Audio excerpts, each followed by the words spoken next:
En directo, desde Ciudad Real, en Onda Metropolitana. Crónicas de Ciudad Real, presentado por Antonio J. Martín.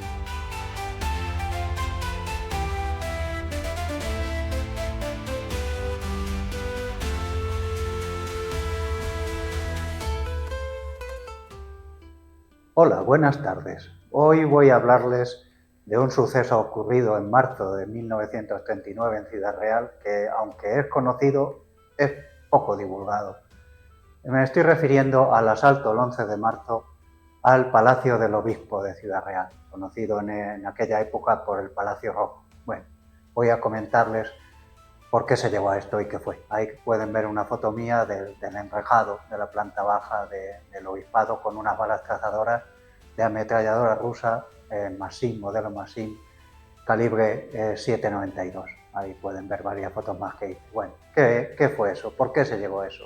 Como sabrán, por el contexto, en 1939 estábamos en nuestra guerra civil, lamentablemente, finalizándola, ¿vale? Y bueno, ya saben lo que era. Entonces, ¿qué había aquí en Ciudad Real? En Ciudad Real no había una guarnición militar, porque no era el frente, era la retaguardia, pero sí había unidades militares. En este caso estaba la plana mayor, el Estado Mayor, del gobierno, como ustedes quieran verlo, del llamado por el gobierno de la República el Ejército de Extremadura. Ya ven, un nombre no muy manchego, pero bueno, obedece a que ese ejército estaba para taponar el supuesto avance de las tropas del general Franco. Esa es una foto de entonces, de cómo quedó, de 1939, que me he permitido colorear. Bueno, estaba ese ejército de Extremadura acantonado en toda nuestra provincia de Ciudad Real. Y ya les digo, su función en principio era evitar que cayesen las minas de Almadén, que cayese Ciudad Real, que cayesen algunas otras minas. Y ya digo, evitar el avance, que cayesen esas minas, pero el avance del ejército que había en Extremadura, en este caso del general Franco, ¿vale? Que estaba al mando del general Yagüe.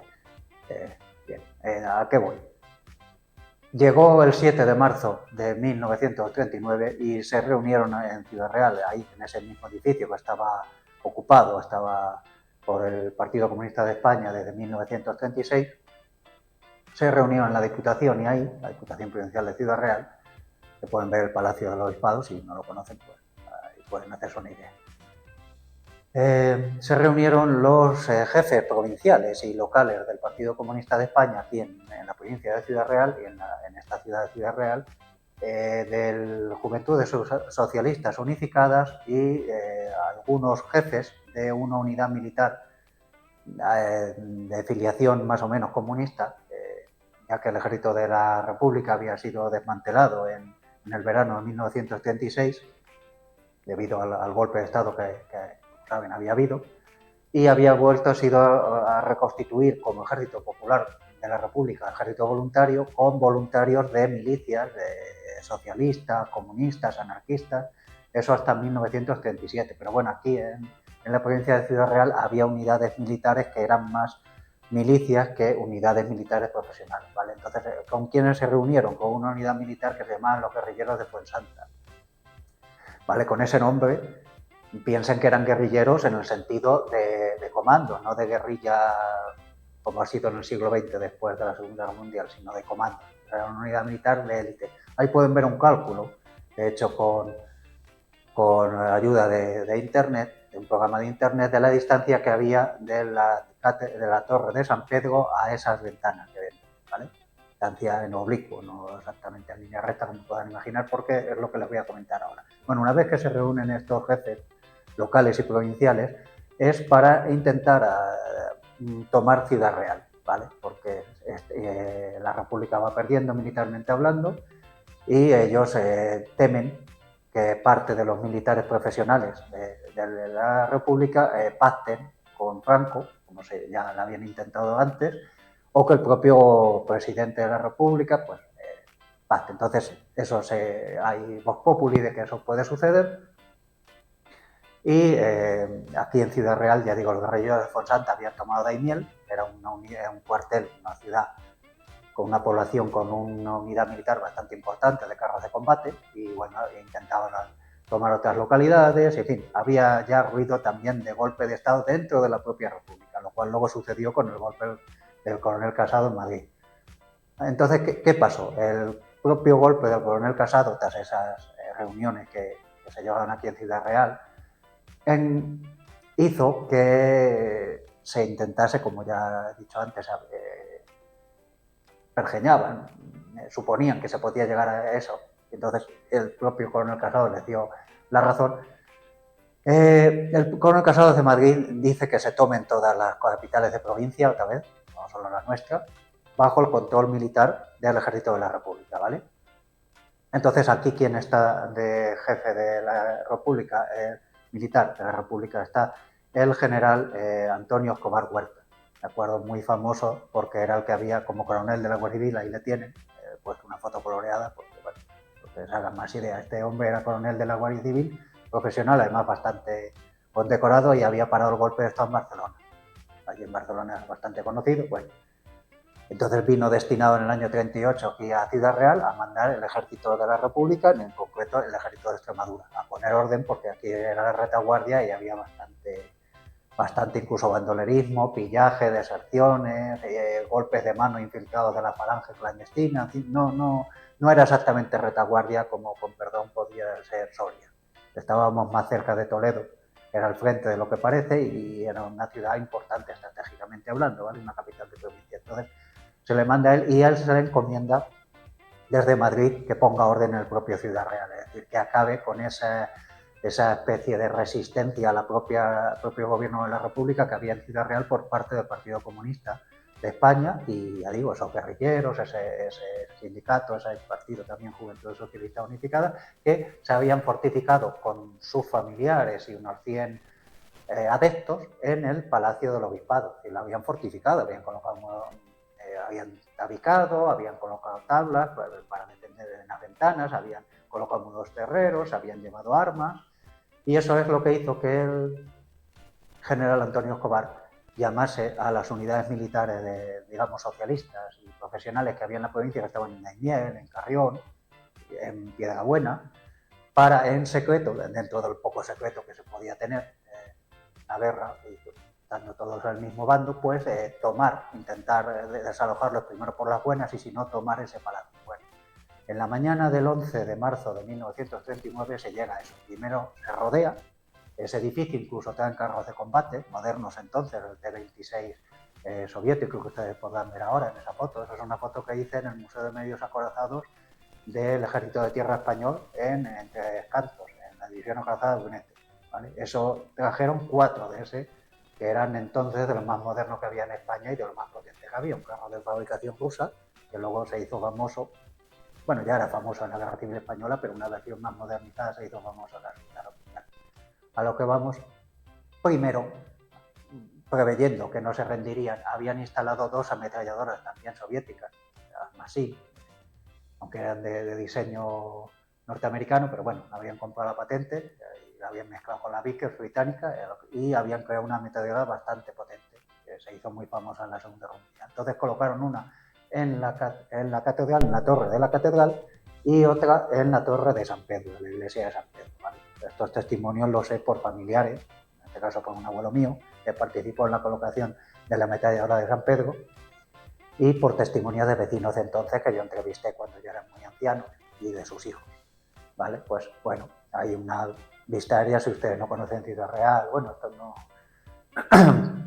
no hace falta que lo conozcan porque es una vista aérea, es decir, aunque los que somos de Ciudad Real no lo vemos así, pero es decir, si no lo son o simplemente son de aquí y no se hacen una idea, a mi izquierda y a la izquierda abajo verán el Palacio Episcopal, y bueno, pues ven que daba entonces a 3 calles, porque entonces tenía un huerto y daba al Paseo del Prado, y por eso fue que se colocó una ametralladora en su retaguardia para tenerlos dentro, como dijo mi abuelo, que fue testigo de ese tiroteo, para que no pudiesen asomar las cabezas por las ventanas, ¿vale? Entonces, dicho todo esto, esa preparación, que lógicamente estos hombres desde dentro del palacio intuirían o quizás viesen, pues se llegó un capitán a primera hora de la mañana a pactar con ellos a la puerta, a ver si se rendían. No se rindieron, incluso población civil se acercaba por la curiosidad de ruido de esos carros de combate, que hacen bastante ruido, ¿verdad?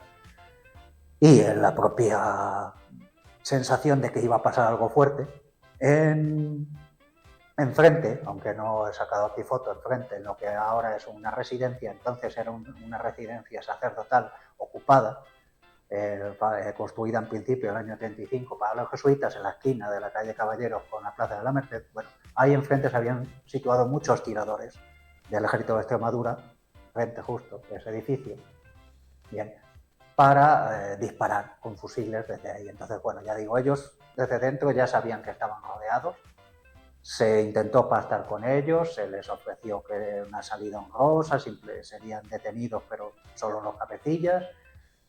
¿Quién estaba dentro de cabecilla? El jefe, el secretario provincial del Partido Comunista de España, Benigno Cardeñoso. Según los testimonios que me han dado, incluso estaba con su hija y estaba con su cuñado, que era también un hombre bastante echado para adelante, bastante guerrero, ¿vale? Y otros líderes o cabecillas, como se decía en la época, de esas formaciones políticas y sindicales, más bastantes milicianos del Partido Comunista de España, hasta más superando el número de 100 y algunos familiares de estos, ¿vale? Decirles que en ese palacio, que había sido incautado por el PC en el 36, también se usaba como oficina de ellos y como almacén de comidas. Ellos distribuían entre sus propios adeptos y a través de la organización Socorro Rojo Internacional. Entonces, bueno, la gente se acercaba porque sabía que ahí había comida. Una de las anécdotas es que en las propias ventanas de la planta de arriba, como sacos terreros, estaban usando sacos de legumbres.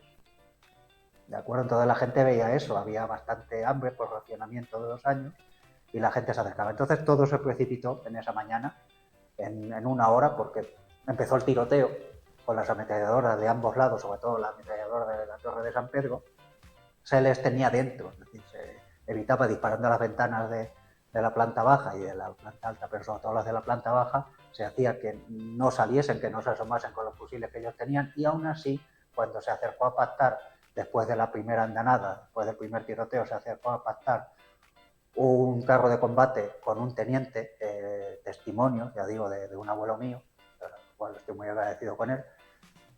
Dice que él, en cuanto asomó la cabeza por la escotilla y les dijo si se rendían, la contestación fue un disparo a la cabeza. O sea, le resultó muerto. Entonces, a partir de ahí ya se precipitó todo, porque empezó un tiroteo general, las dos ametralladoras disparando por delante y por detrás, los tiradores en las ventanas, ellos respondiendo y, a la vez, 2 de los carros de combate entrando. Se precipitó la toma, entrando un carro de combate tirando la puerta principal y otro carro de combate por el lateral, arrojando o destruyendo la reja del patio y tirando parte de la pared lateral.